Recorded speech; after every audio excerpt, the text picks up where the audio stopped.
ናችሁ? ዶክተር አብይ ነኝ። ከፍተኛ የሆነ ዝግጅት እያደረግን ነው። እንደ ኤሊት የአንገት በላይ ቀዶ ሕክምና ማዕከል ሕክምና የምንሰጠው ከአንገት በላይ ብቻ በመሆኑ ክረምት ላይ በተለይ ደግሞ ስፔሻሊ ህጻናት ከተለያዩ የዓለም ክፍሎች ኢትዮጵያ ውስጥም ደግሞ ከተለያዩ ቦታዎች በጣም ብዙ ህጻናት ወላጆች ልጆቻቸውን ይዘው ይመጣሉ።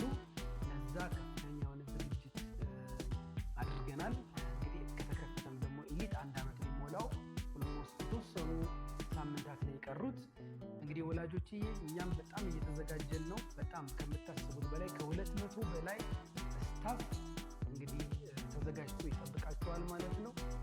በተቻለ መጠን ግን አይነው ወረፋው የሚያስቸግር ግን በጣም የሚያፍናቸው በጣም የሚያፍራቸው ከመፋቸው የሚገላበጡ መተኛት የማይችሉ ተረጋግተው መተኛት የማይችሉ የሚገላበጡ ፕላስ ደግሞ የሚነቁ ፋቸው እየባሰሱ የሚነቁ እንደ አረፋ የሚመስል ላጭ ነገር በአፋቸው የሚዝረበረብ ሲተኙ ማለት ነው ልጆችና በተለይ በከፍተኛ ሁኔታ የመታፈን ችግር ያላቸው ልጆች ካሏችሁ የተወሰነች ቪዲዮ 15-20 ሰከንድ ቪዲዮ በማምጣት ሪሴፕሽን ጋር በማሳየት ህክምናውን ቀጥታ እናደርግላቸዋለን። ኦፍ ወረፋ አድርገን ማለት ነው። ወረፋውን ሳንሰጣችሁ በቀጥታ ህክምናውን እናደርግላቸዋለን።